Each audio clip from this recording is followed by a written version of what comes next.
પિતા એટલે બ્રાહ્મણ.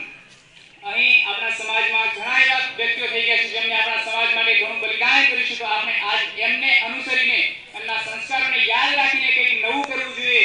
ઈસવીસન 1857માં વિપ્લવમાં ઝાંસીની રાણી લક્ષ્મીબાઈ, તાત્યા ટોપે, મંગલ પાંડે અને ચંદ્રશેખર આઝાદ જેવા વીર ક્રાંતિકારી નરોવરની ક્રાંતિની જ્વાલા એટલે બ્રાહ્મણ. ચાણક્ય સાની બની અને વશિષ્ઠ જેવા શ્રેષ્ઠ ગુરુ એટલે બ્રાહ્મણ. શસ્ત્ર અને શાસ્ત્રનો સમન્વય એટલે બ્રાહ્મણ. અત્ર તત્ર સર્વત્ર બ્રાહ્મણ.